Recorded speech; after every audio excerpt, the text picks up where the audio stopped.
Well, let's jump into the top 10. We're going to start off at 10, and we have the Minnesota Timberwolves. At 9, we have the Indiana Pacers. At 8, we have the San Antonio Spurs. At 7, we have the Utah Jazz. At 6, we have the New Orleans Pelicans. At 5, we have the Denver Nuggets. At 4, we have the Philadelphia 76ers. At 3, we have the Houston Rockets. At 2, we have the Boston Celtics.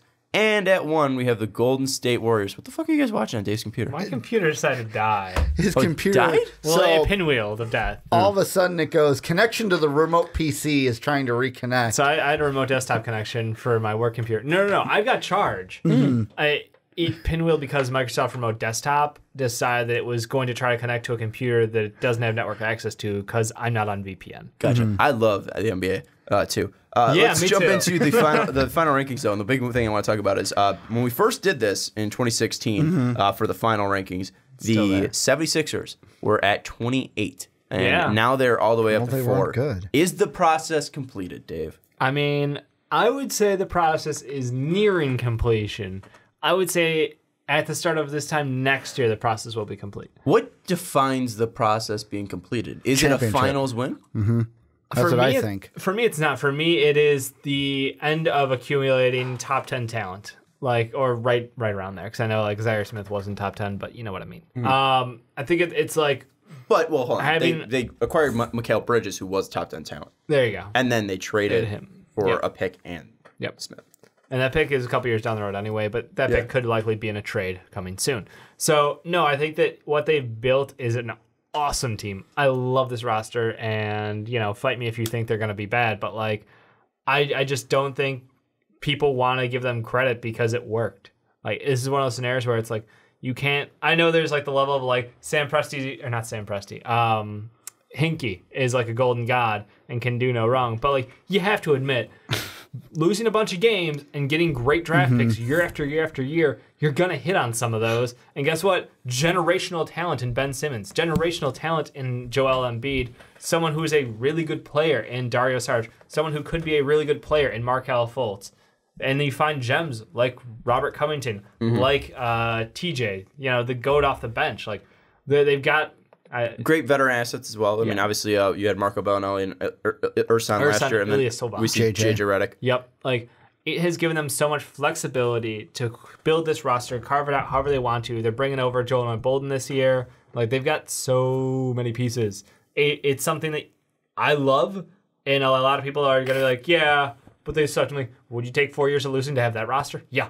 Yeah, I think it would. The only one that I'm kind of about is the Joel thing. Because not saying Joel's not good. Yeah. But when we go back to that draft, it was, I always saw the 76ers picked him because they're good, we can have him just sit and develop and we can still tank. Now, he was the best talent in the draft. He got hurt before the draft. Really the only one before the draft that was saying an injury could play into that.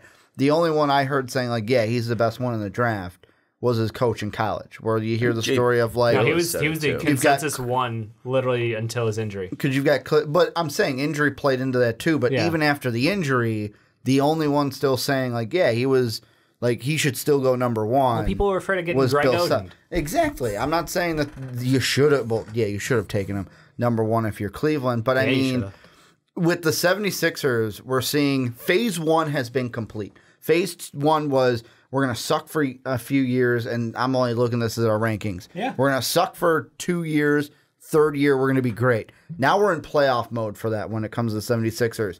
They need to learn how to win in the playoffs. Yeah, they won a playoff series. But when they ran into a team that was better head coached and played better than them in the playoffs, they lost. They need to learn how to win in the playoffs. It'll take this year, next year, to be that team. Then we'll be in phase 3 where it's all right, we're making a finals run and we got to learn how to win in the finals. Win at the highest stage. The process is completed, though, once the team is finished. And I think we're not done yet with what the team's doing, at least for Philadelphia. Yeah. I think just the finals would be the cherry on top. I think it's obviously the goal you should shoot for. Well, I think you're still right now. The goal is just to make sure that you're competitive. You're making the playoffs for multiple straight years. You won 50 games. Now, once you done that for I think 2 straight years, and you're able to get to the Eastern Conference Finals, then that goal changes to let's complete the process, let's win the finals. I'll say this, and this goes back to a Patreon segment that UI and Jake had one of the weeks that Dave was sick, where we talked about the 76ers.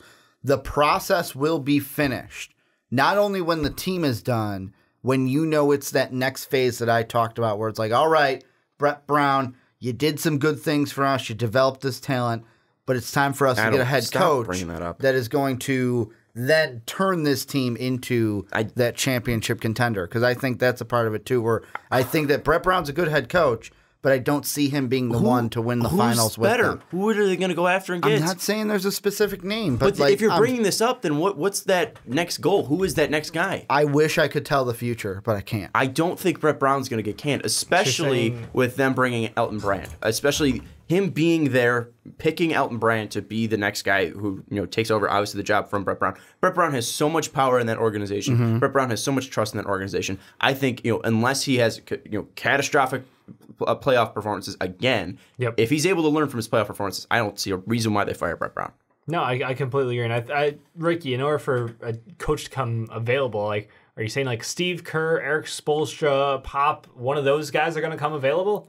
Maybe it's something where I'm not going to say exactly Steve Kerr, but the Steve Kerr thing that happened with the Warriors where, hey, you got Mark Jackson who developed this team, and then it was Steve Kerr that was the one that brought them over the hump, made them like, would Mark Jackson have been a championship coach with them?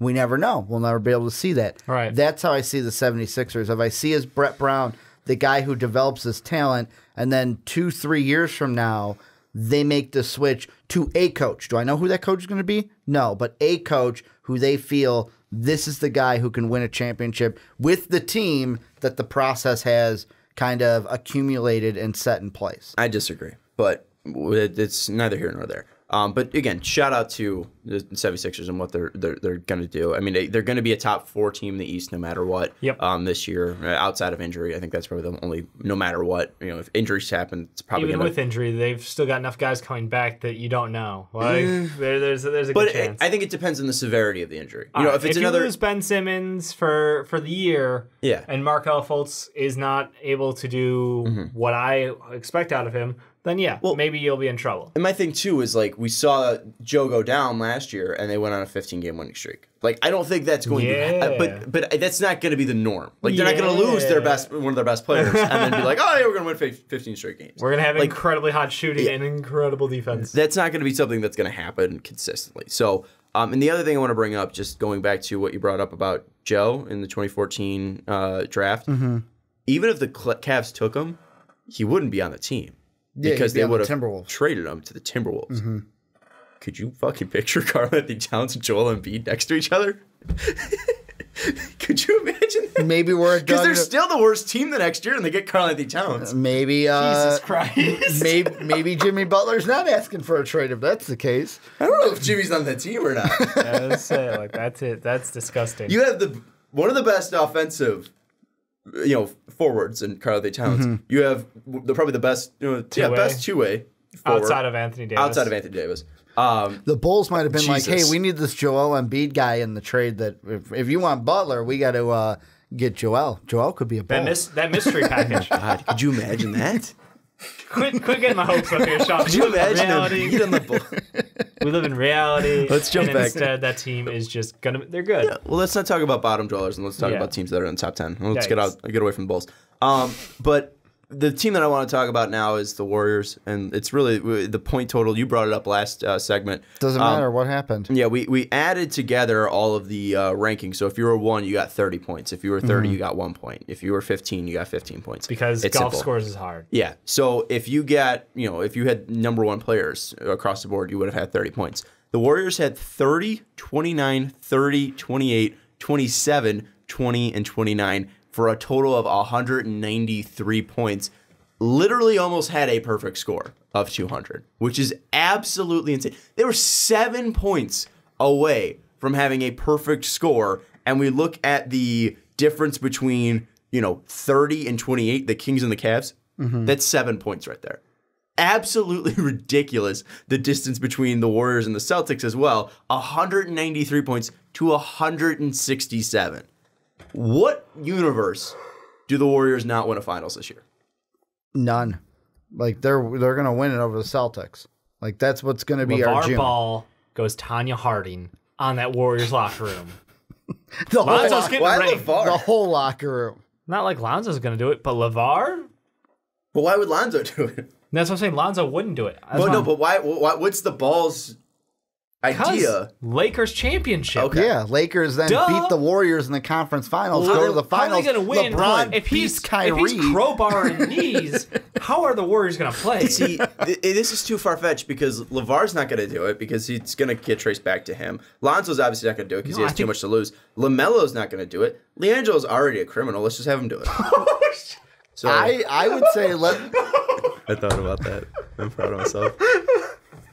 That's good, Sean. That's good.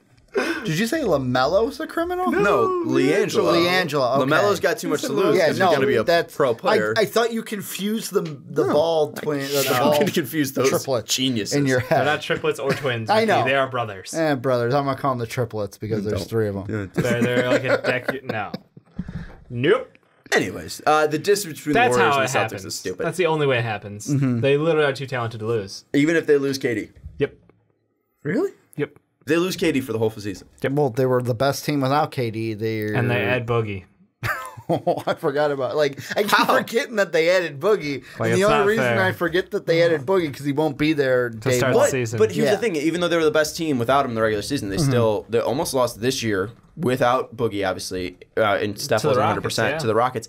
And they still lost in the finals to the Cavs and the Cavs and LeBron. Game. Yeah, but that was more of like that was a pity game. Exactly. It was the gentleman's sweep, is what they call it. Like the year before, it's you win 3, you lose the 1, you win the last one. What are you talking about? The gentleman's sweep of you let the other team get one. I'm talking about the year before they had KD. When they you're lost. locking the final. Yes. I thought you were saying when they lost the game before they had KD. Okay. When they were the best team in the regular season, they lost in the finals without Right. KD. So, I mean, is that the only way if they lose KD for the whole year and he's not coming back? They lose KD and they lose someone else. like Steph. They literally have to lose 2 people. Really? Yes. I don't know. Yeah. I think if they Steph lose KD, plus. I think it gets much closer. Quentin Cook cannot be the starting point guard in this team. That's all I'm saying. Is Steph's more valuable to the team? KD's a better player. You know what they'll do? The guy they just signed to, I think it's Exhibit 10. Are you talking about Tyler Ulis? Tyler Ulis then would be the starting point guard Put for out the the Golden State 5'5" Warriors. kid. Why not?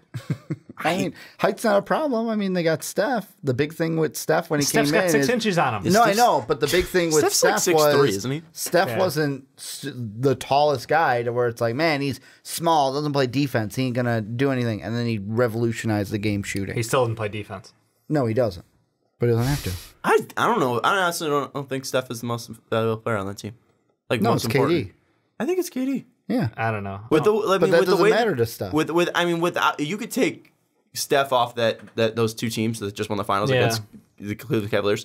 I think they still win because of what KD did in the playoffs. KD's really good. You take off Steph, I think you take off KD. I think LeBron beats him one of those years. Maybe.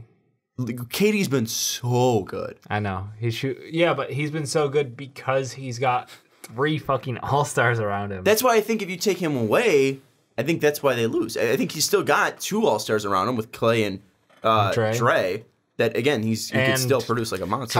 I think you've got the wrong and Boogie. You've got the wrong opponent though. If without KD, it's not LeBron that beats them; it's James Harden that beats them. I totally It's the agree. Rockets. I think the Rockets would beat them. I think this year do you think the Rockets stand a chance with their hilarious roster of Carmelo, Brandon Knight, and I don't know. I look at that team. And I'm like, if Michael Carter-Williams gets playing time, that's his main defeat, I'm pretty sure. I don't know if any team in the West can be. I don't know. I don't think any team in the NBA Can we can have beat the them in the general. conversation? Can we just have the conversation? Is Eastern All-Stars versus the Warriors? So we're taking the best player from each team, or should we use our rankings? Yeah, take the together? best player from Okay. the East and, So the and best- build a team. You're The talking best about point just guard the from- East. Yes. The best point guard from the East, which would be Kyrie. So Kyrie's your point guard. Then at the shooting guard, you would have Oladipo. Then at the small forward, you would have Kawhi.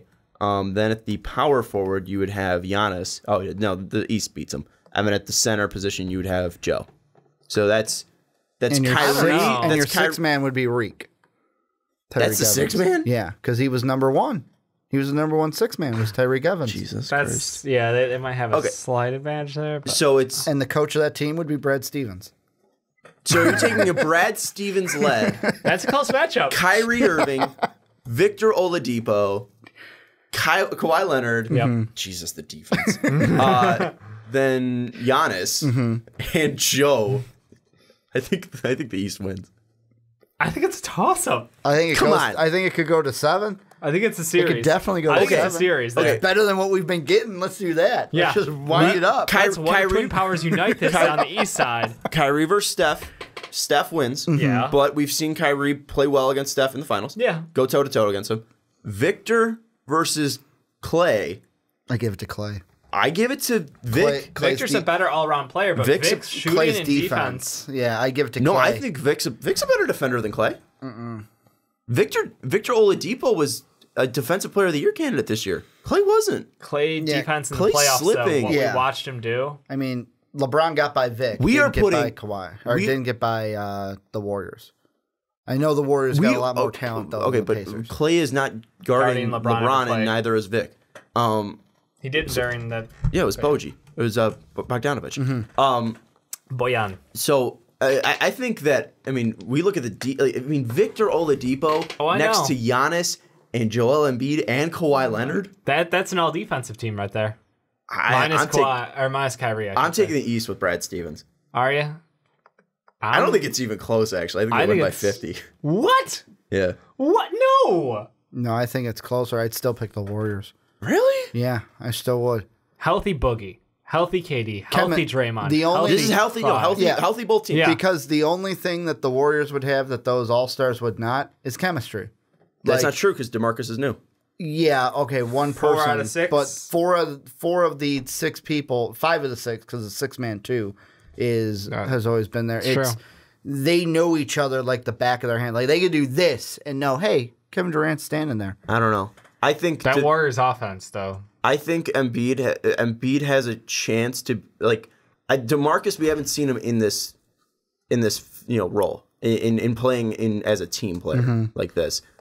He's always been the guy or the second guy, but he's always been getting his. We don't know if he'll be getting his on the Warriors, and that's a big concern for me. And also defensively against Embiid, I'm not sure if he would do a great job because I think he'd be in foul trouble. The games between Boogie and Embiid was... I think they've only played in one.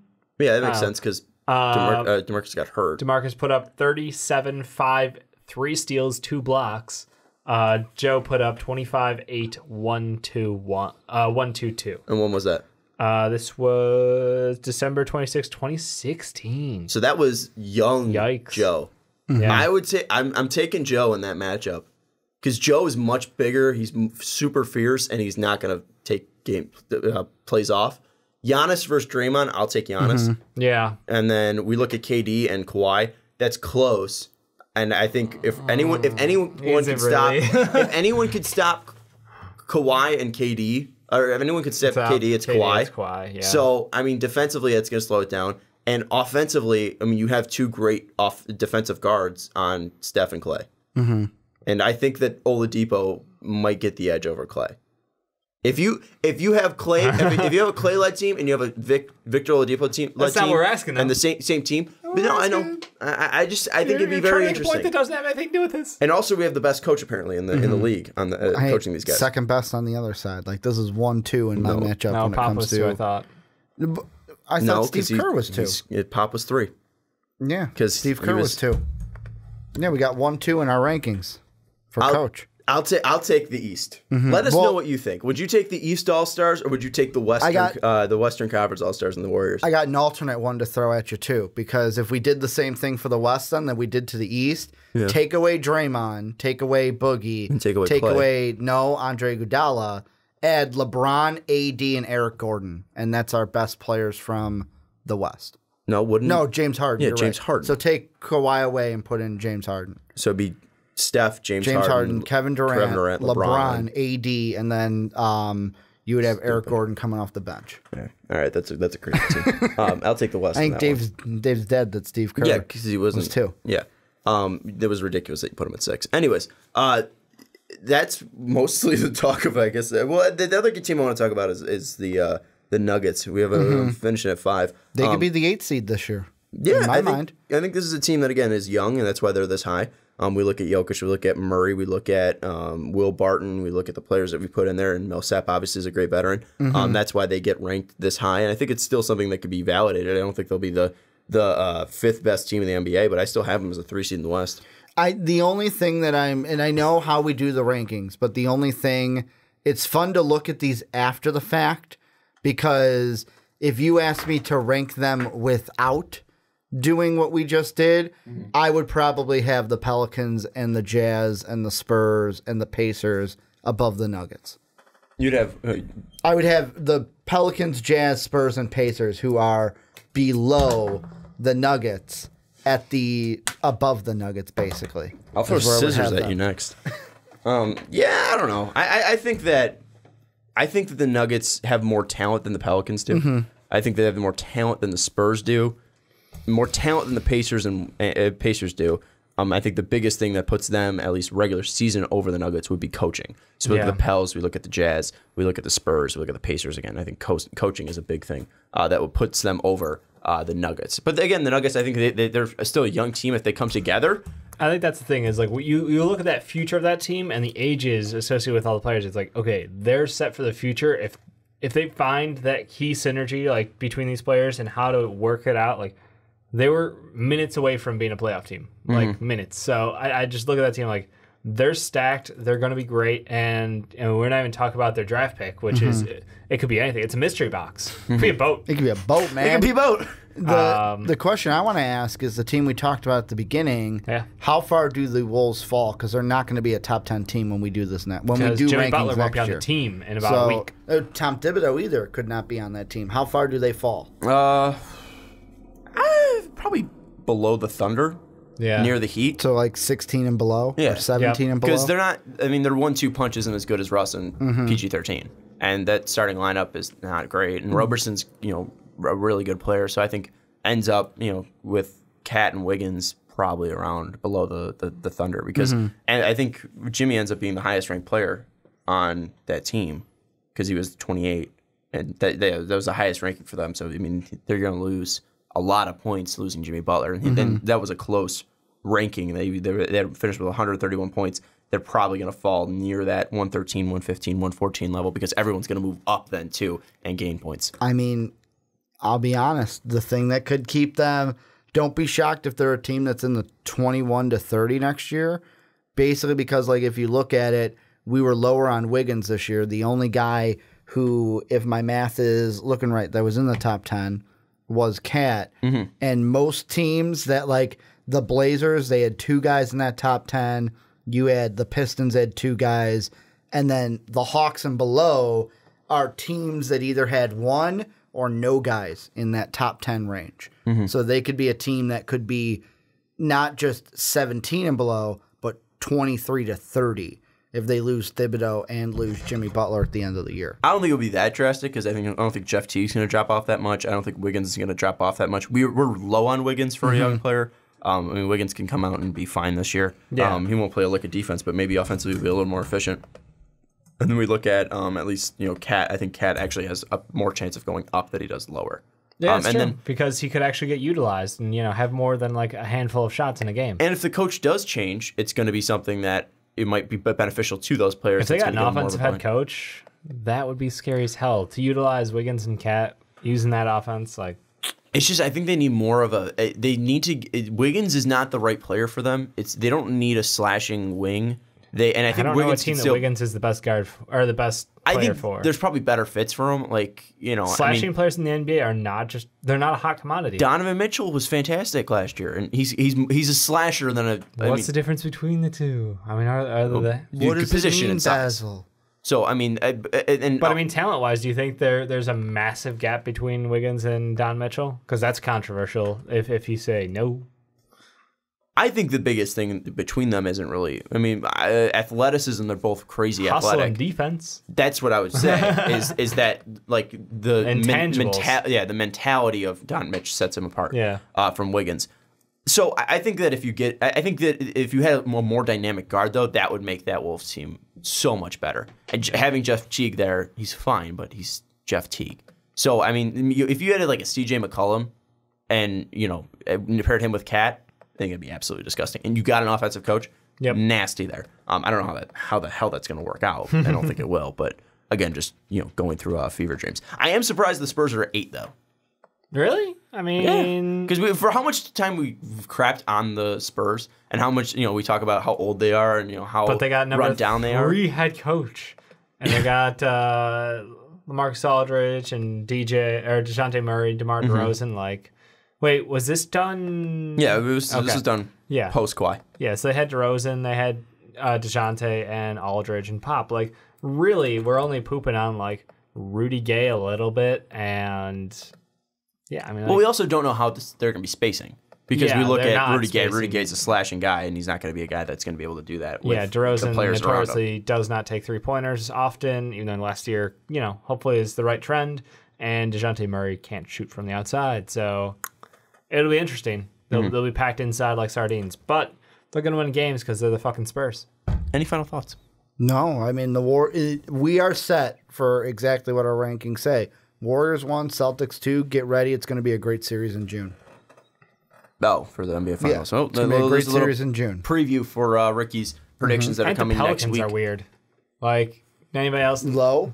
I think they're too high. Oh, okay. I think so. I think it's fair because you look at, Drew. We praise what they did, but like. Drew's. I don't think Drew's overrated. AD's not overrated. Nope. We love Julius Randle. Mirotic I think was finally rated, and that you look at that, that's 4 of the 5. Maybe some people would say probably Alvin Gentry was overrated. Yeah, so that would probably be the biggest thing. It's not like we overrated their shooting guard position. They literally had the second worst their point guard. Yeah, that was Alfred Payton. He might not be starting for them. They might end up sliding over Drew to the 1, and, each one at 2, and then at 3 you have Solomon Hill. Right. So I think this team. They could be interesting. Again, I think the biggest thing for them is Anthony Davis. And I think I said this before, I think he's probably going to be the MVP this year. But we will get into our full predictions next year, or next week. You'll hear our playoff predictions. You'll hear our award predictions for MVP, Rookie of the Year, Defensive Player of the Year, Most Improved Player, and our full predictions for the playoffs. So it should be a fun time next week. Don't forget to rate us 5 stars on iTunes. Don't forget to check us out on patreon.com/mostvaluablepodcast. Don't forget to check out mostvaluablepodcast.com. You don't miss any full articles, articles, full podcasts, and segments over there. For Dave Oster, Ricky Miller, I'm Sean Emerson. We'll see you next time.